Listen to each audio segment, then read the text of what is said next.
Good evening, SICW wrestling fans. I hope everyone had a very Merry Christmas and Happy Holidays. Thank you for joining us here for another SICW Sunday Night Update. 2021 has been a great year, and we're here tonight to show you some great footage of our last episode of SICW All-Star Wrestling for 2021, and it'll lead us right into 2022. 2022 is going to be a big year. January 15th, we return to the East Carondelet Community Center, and you will see some great, outstanding action. We've already seen the main event for that night announced when Attila Khan will take on Jason Breed for the SICW Classic Wrestling Championship, along with other great matches scheduled that night. And let's not forget about one of the matches we've been talking about a lot the last few weeks. Saturday, February 5th, we return to the Belle Claire Fairgrounds, a fundraiser for Chief Al LaPointe as he goes through some major medical problems right now. The first responder community is coming together, SICW joining them, and we are going to have some great action there at the Belle Claire Fairgrounds on Saturday, February 5th. Tickets were announced earlier this week. They are on sale now. Visit SICW.org to get your tickets or sponsorships that are also available for that great event. But without further ado, let's take a look at this week's episode of SICW All-Star Wrestling. Hello, wrestling fans. Welcome to SICW All-Star Wrestling. I'm Drew Ebenhouse, here with the man himself, Mr. Herb Simmons. We got another banger for him, Herb. Another great week of SICW All-Star Wrestling. It is always great here each and every Sunday night coming into your living room. Absolutely right. We're right in the middle of the holiday season. I hope you've had a good one. I hope all you fans are having an amazing holiday, and we got a great Christmas present for you today. We've got Flash Flanagan on the show, taking on Mauler McDarby. We have the Bad Street Beauty, Miranda Gordy, is in the house with us tonight. We're going to catch up with Travis Cook. Unfortunately, he's got some things to say about the Attila Khan, Trevor Murdoch NWA title match. And, of course, huge main event today. It's going to be the Iron Man Ken Casa taking on Jason Breed. Ladies and gentlemen, this is going to be a tremendous episode. Let's head up to ringside for our first match. Ladies and gentlemen, our opening matchup is set for one fall. Introducing first from Dogtown, weighing in at 235 pounds, representing the professionals, Mauler McDarby. His opponent from Indianapolis, Indiana, at 230 pounds, Flash Flanagan.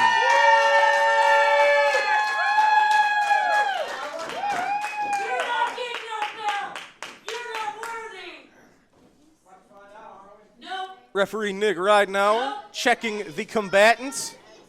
He's not worthy. You better bow down now. This should be good. I tell you what, Herb, for an opening matchup, we got Flash Flanagan, Mauler McDarby. This is a heck of a contest. Oh, exactly. I mean, Flash Flanagan, as we said, is a man on a mission, and it's that TCO mission, but he'll go through anybody he can get to that TCO, I can tell you. Absolutely right. Flash Flanagan, a former four-time classic wrestling champion. Mauler McDarby's got his work cut out from here. Of course, Mauler McDarby, one half of the very first ever SICW Tag Team Champions, the Professionals. So these are two championship caliber combatants here. Now, I don't think this one-on-one match has ever happened, so this should be interesting to see how Mauler McDarby can fare in a one-on-one situation against somebody like Flash, who's at the tippy top of the ladder here in SICW.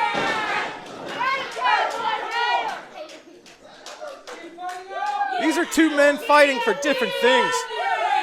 Of course, Flash Flanagan, he's one half of the current tag team champions here. So he's got defending the titles on his mind. He's got Travis Cook on his mind. He's trying to figure out a way to get even with Travis. The Professionals are wanting to get back in line at a shot at the tag team titles that he and Sean Santel were the first to hold. So there's an interesting dichotomy with this thing here. Oh, yeah, without a doubt. Both of these men have something to gain and a lot to prove here. Oh, very nice. Just a foot trip from Flash Flanagan. You're just seeing a master of the fundamentals here. Actually, both of these men here, but there's nothing flashy. These are fundamental wrestling holds, and there's nobody better than Flash Flanagan. Well, and McDarby realizing where he's at, taking the easy way out, just grabs that rope with his foot. McDarby is a very crafty one, and he is very experienced. He knows his way all around the ring. That's called ring awareness. You know, let's not waste energy to kick out of a hold. All he had to do was use the ropes. I think McDarby's asking for a handshake here. First of all, who shakes hands with their left hand? Second of all, I don't think Flash bought 1 second. But it seemed to have worked. It took Flash at least it shook him up enough that McDarby was able to get the momentum swinging in his favor and has the advantage as we speak. Could you imagine what would it do for Mauler McDarby to pick up a win over someone like Flash Flanagan? Well, he's definitely on him now. Got him down in the corner. Of course, McDarby here on his own today. We asked about Sean Santel earlier. McDarby just said he's collecting some money. He's out collecting money. So Yeah, I don't know what mean? that means. I don't know Yeah. if they're trying to get a bounty in order to maybe challenge for the tag titles. But we'll find out. Those professionals, they're always up to something. Well, and I've said it for a long time now. They are a true, legit tag team. And Absolutely. you very seldom seeing one-on-one. But here today, McDarby's got his work cut out for him. He better hope Santel's out collecting money because he may need it after getting through with Flash Flanagan. But look at this. McDarby, he's crafty. He's smart. And he's kind of mean. And he doesn't mind taking shortcuts if he has to. But Flash Flanagan, he scouted that one out. He was one step ahead of that leg drop. And you see McDarby paying for it now. Inverted atomic drop. Flanagan whips McDarby into the ropes. Big back body drop. Oh, McDarby digging into those tights. We've seen this in the past, but referee Nick Ridenauer, he caught the chain, but Flash. Oh, Flash nails McDarby with his kendo stick for the 3. Ladies and gentlemen, you try to bring some shenanigans into the ring with Flash Flanagan, he knows them better than anybody. Flash Flanagan staying one step ahead of Mauler McDarby, fighting fire with fire there, using a little bit of help with the kendo stick, but he did it at the right time. The ref missed it, and you see it. McDarby doesn't like it, but Flash Flanagan, McDarby got a little bit of a taste of his own medicine, and it's Flash Flanagan victorious today here on All-Star Wrestling. All right, fans, we're just a few weeks removed from a huge NWA heavyweight title match. It was Trevor Murdoch, the NWA champion, defending against Attila Khan, led to the ring by Travis Cook. I caught up with Travis Cook. As you can imagine, he has many thoughts and many things to say about the title match and the NWA championship. I caught up with Travis. Let's take a look at that now. Travis Cook here, and I wanted to take just a couple of moments on this television show to explain to everybody, uninterrupted, a couple of things surrounding the NWA World Title match back on December the 1st. You'll notice on SICW All-Star Wrestling that Herb Simmons and Drew Abbenhouse have mentioned that World Title match, but beyond that, they really haven't said much about it. They said that Trevor Murdoch retained the title, and they didn't say anything more about it. And I wanted to give you folks at home a little bit more information, a more complete story than what they have shared with you. First and foremost, in that match between Attila Khan and Trevor Murdoch, a great occasion in St. Louis wrestling, one of the great moments in wrestling history in our town, there was a controversial incident that occurred at one point. At one point in the match, Attila Khan was on the offensive on Murdoch, was taking it to him, and delivered a diving headbutt, a devastating move, and of course, not only devastating because Attila Khan executes it, but also because Attila Khan learned it from the master himself, Harley Reyes. And Attila connected with that diving headbutt, he connected with it well, and he covered Trevor Murdoch, and he got a 3 count on it. And I was standing at ringside, and I was jubilant. I saw that the referee's hand hit the mat 1, 2, 3. I immediately celebrated, jumping around, pumping the fist. I probably looked a little bit foolish, but hey, I thought we just won the world title. But as I'm celebrating, I noticed that I didn't hear the bell ring, and I thought that was odd. And I turned around to see the ring again, and the match was still going on. I wasn't sure what happened. What I was told after the fact was the referee had said Trevor Murdoch got his foot to the ropes before the 3 count. Now, I was standing at ringside. I had a great vantage point of it. I saw the referee's hand hit the mat, 1, 2, 3, and I did not see Murdoch's foot on the rope. Maybe he got it to the rope after the 3 count, I don't know, but it was not there before the 3 count, and Attila Khan should have been the world's heavyweight champion. So a lot of controversy there, and it's kind of odd to me that our own hometown announcers, if you want to call them that, have not mentioned that on the show when your hometown champion, your hometown hero, Attila Khan, won the world title. Now, of course, I wasn't pleased about this missed call by a referee. Let's just put it that way.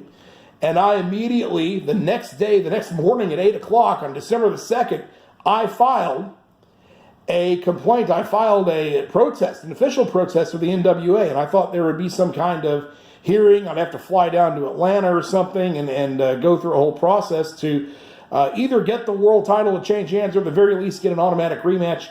And I was told 48 hours later by the NWA that they were rejecting the protest on my part without a hearing, without anything else. So I was very disappointed in that, and that unfortunately has soured my opinion of the quality of organization that the National Wrestling Alliance is. It also means that I have now taken it upon myself to go into overdrive, if you will, pursuing these people in the NWA and going after them, trying to hunt them down to say that in order to get a world title rematch that Attila Khan deserves. Clearly, I'm going to have to implement some of the methods with them that I've implemented with Herb Simmons over the years to get what I want. I guess I'm going to have to play some hardball. And if that's the case, so be it, because Attila Khan deserves to be the world's heavyweight champion. He pinned Trevor Murdoch, the current world champion, in a title match.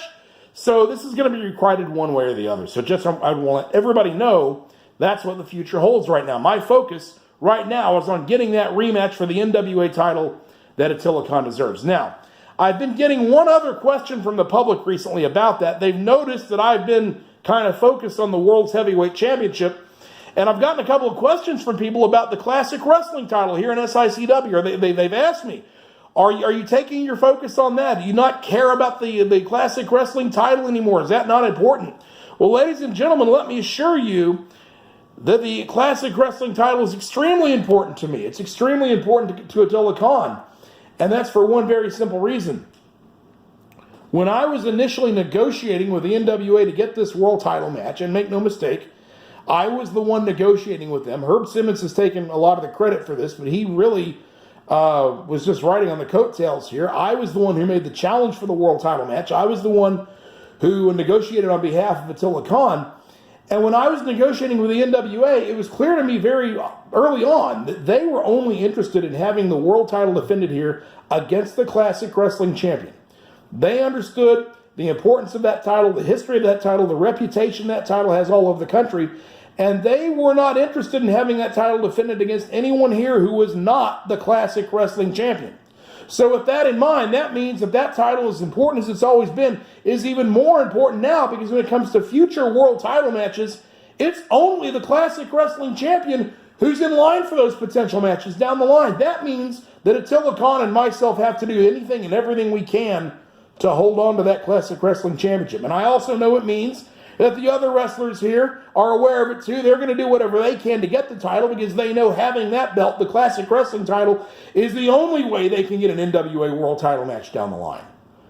So instead of saying that I'm not focusing on the Classic Wrestling title, I'm more focused on it than ever, because I know for Attila Khan to get the world title match he deserves, that he's entitled to, the world title he's already won, he's got to hold on to that Classic Wrestling Championship. And I don't care who it is, even if it's Jason Breed, that ne'er-do-well, that interloper, if he thinks he's going to get a shot at it, if he thinks he's going to win it from Attila Khan, son, you have no idea what we're capable of when it comes to getting the world title match back that we deserve. Can you imagine Jason Breed as a Classic Wrestling champion?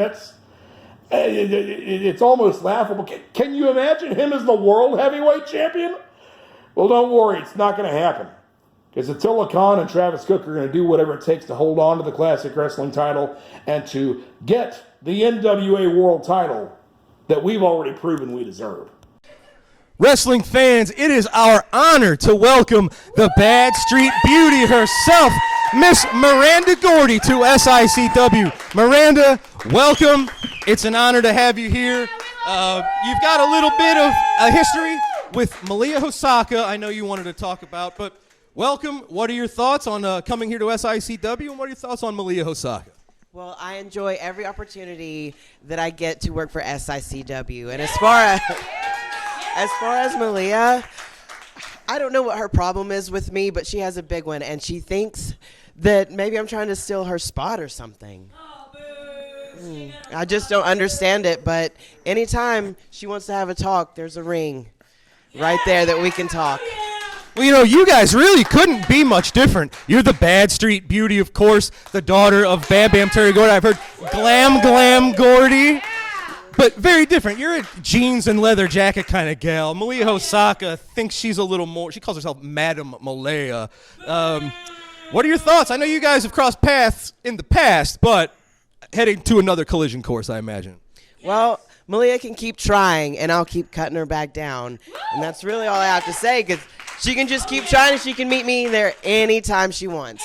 Well, it's an honor to have you. I know the fans love you. We love having you here. Miranda, thanks. We can't wait to see you in action here, and welcome to SICW. Thanks, Miranda.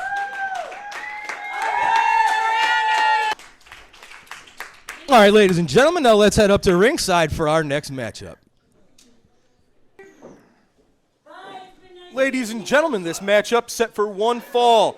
Introducing first, from Effingham, Illinois, at 298 pounds, Richard Shaw.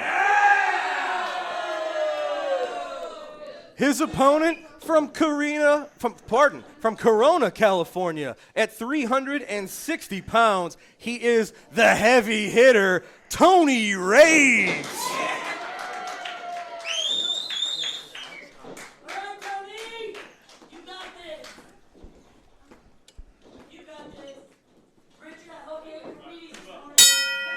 Ladies and gentlemen, referee Brandon Smith has called for the bell. This one is underway. This should be an interesting one here.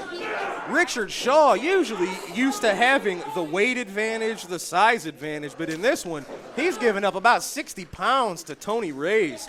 So this should be an interesting one. Tony Reyes, I believe, has the experience advantage. Fans here in the Midwest, we're used to Tony Reyes several years ago. He has relocated out to the West Coast, but now he's visiting us here. We're glad to have Tony Reyes back in an SICW ring. Both men got a heck of a challenge in store for him here. Look at that, Richard Shaw just raking Reyes' face across the rope, followed up by a slam into the turnbuckle. Well, Richard Shaw got that foot up underneath the throat, and you're right, it's always a pleasure to have Tony Reyes in the ring when he comes through the Midwest here.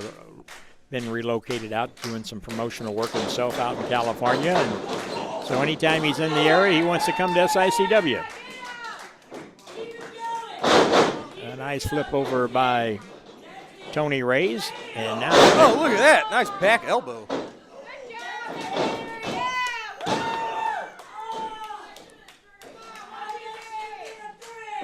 Two count. Tell you what, these are some heavy hitters right here, man. Of course, that's what Tony Reyes has been calling himself. See, this is a test of strength. This is a test of meanness, who can be one step ahead of the other.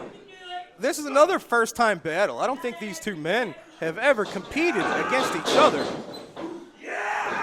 Oh, Richard Shaw, big splash into the corner. He's got Tony Reyes reeling. He come charging in and found his mark, and now that big right forearm. A second one, Richard Shaw said, let me show you, let me welcome you back to SICW. Absolutely. Staying right on top of him. And this is how you have to do it. Either one of these guys, you can't let the other man really get the momentum swing in their favor. Richard Shaw, it's a running start. Ugh. Look at Tony Reyes. You can see the look on his face.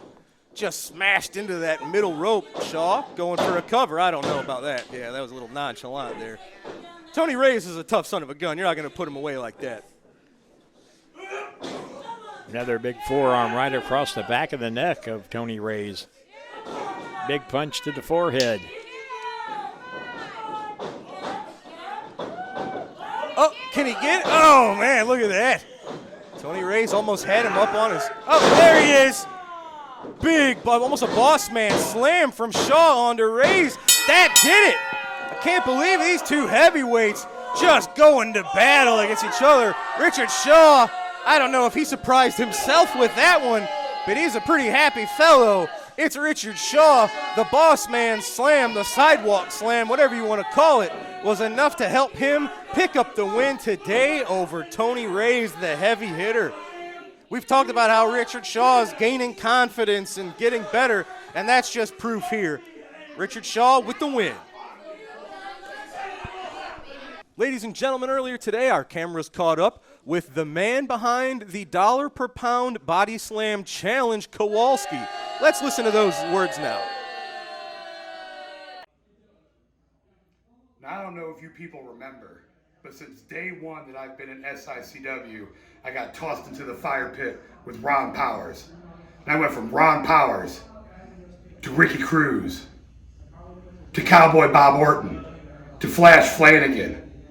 See, I never had a day off since I've been here. To the top, and I stayed there. Because nobody can move me. They're not big enough.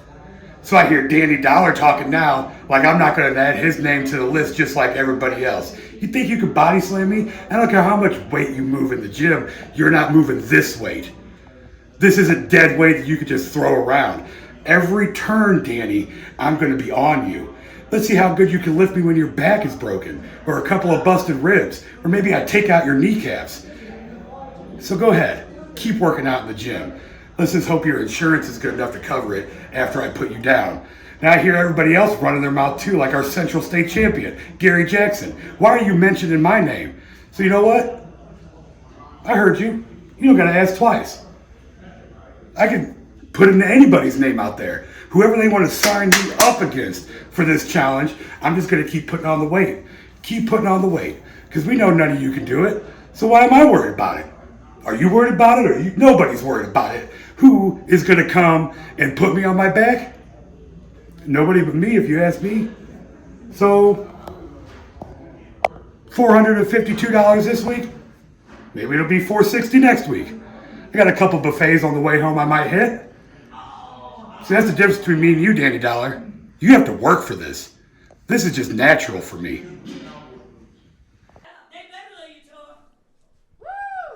Ladies and gentlemen, I am here with Mr. Billy McNeil. Billy, it is good to see you. The last time we saw you, it looked like you may have injured a midsection. I thought you say you thought you broke a rib. I know it was a kick from Sean Vincent to your gut. I don't know what happened after that. Sir, what did you feel? What happened in that match? Well, let me tell you, Drew. Sean Vincent and I, we got a long history, man. We go back about 20 years. You know, we've been the best of friends. We've been the worst of enemies. I've been kicked by him more times than there are clowns in the circus, so I got a feeling there was a little something else in that boot. You know, when I got hit like that, I know the difference. Well, folks, they say, speak of the devil, and he will appear.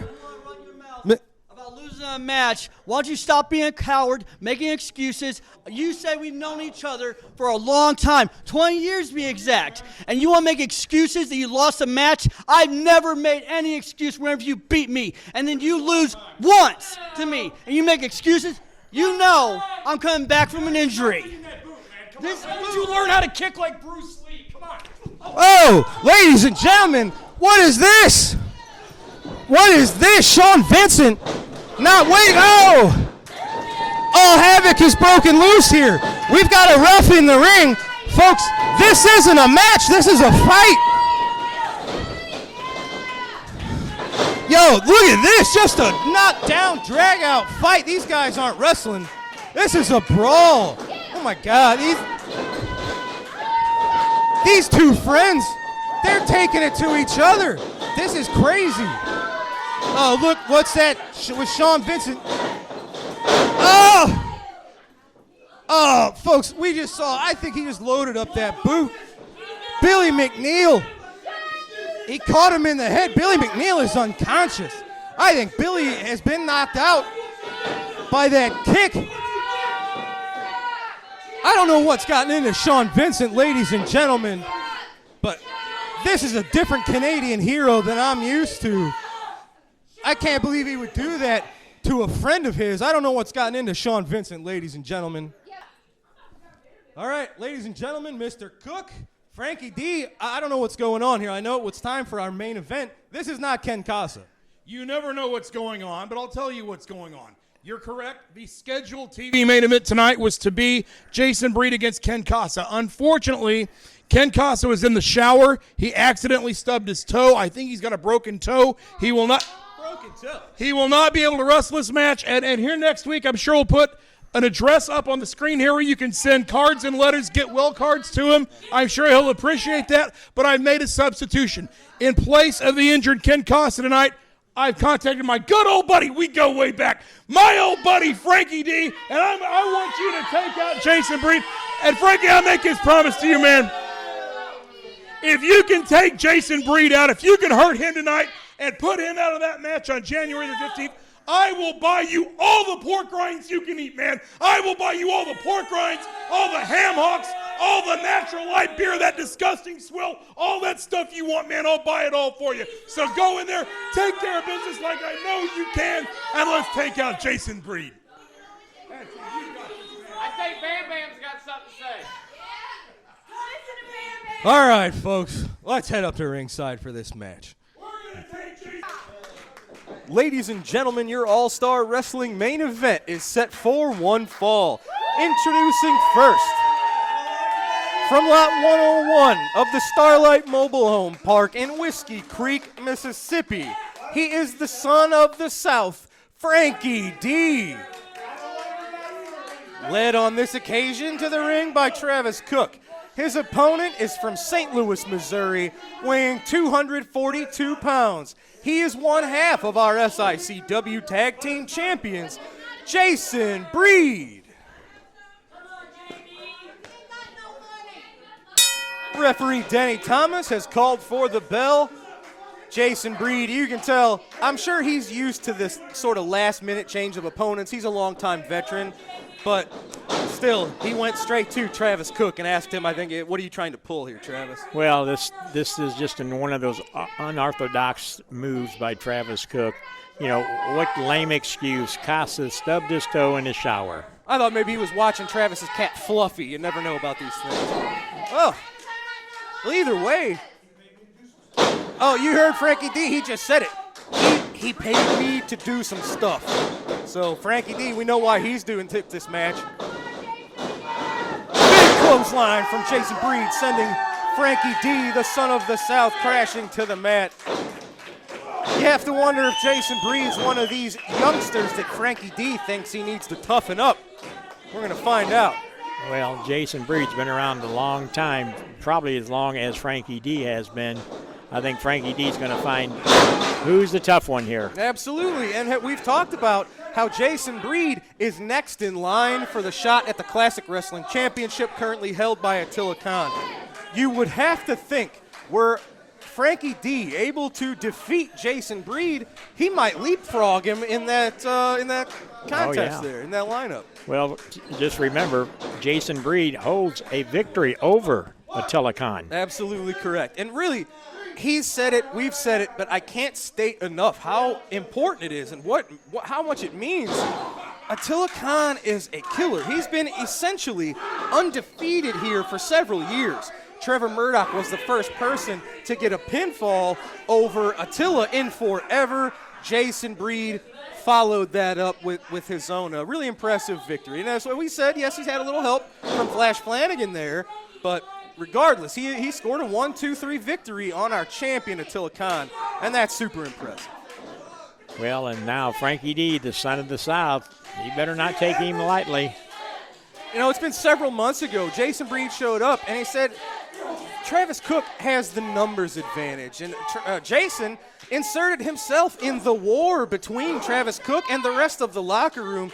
And we've seen, you know, a lot of people, we wouldn't recommend that. But Jason's ridden the opportunity straight to the top, and he may be our next champion. Frankie D. Oh, no, he's reaching for Bam Bam. That's not going to work. They're both fighting over that chair. Oh, I don't know if that's a great spot for the referee to be in. They said ring the bell. Danny Thomas rang the bell. They're both fighting over the challenge. Attila Khan attacking Jason Breed. You wonder if this was the setup all along. Travis Cook, he just handed him something. Is it the spike? Is it a fork? Oh, Jason Breed defending himself with Bam Bam. Jason Breed's got Frankie D's chair. Attila Khan has, I think, the spike that was given to Travis by Kevin Sullivan. That's exactly it. It's a face-off between these two men, neither man backing down. I don't think, oh, you hear Travis Cook. He's saying, not now, not now. January 15th, he is pulling his man from the battle. Well, he would say it's to live another day. Jason Breed not backing down.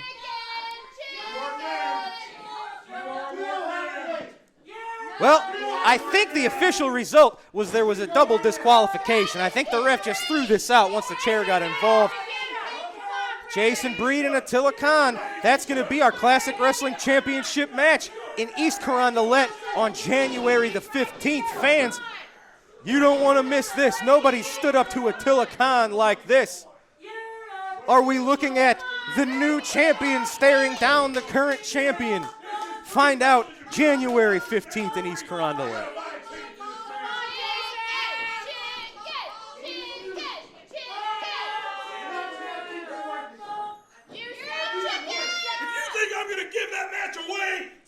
Free people on television, you're mistaken. No, you gotta buy a ticket to watch that. No, Attila Khan can whip him right now, but we're gonna wait for January the 15th. You heard it, folks. That match is a can't miss. Ladies and gentlemen, Herb, another episode in the books. I can't believe it. We're moving one step closer towards January the 15th as Jason Breed challenges for the Classic Wrestling Championship. Today we saw Flash Flanagan defeat Mauler McDarby. We saw Richard Shaw getting a victory over the heavy hitter Tony Reyes. And as the last match we just saw technically was thrown out, a double disqualification, it was more about what happened after that match. Jason Breed, Attila Khan facing off. And that sets the stage for 2022. This is our final show of 2021, Herb. We made it through another year. Yep.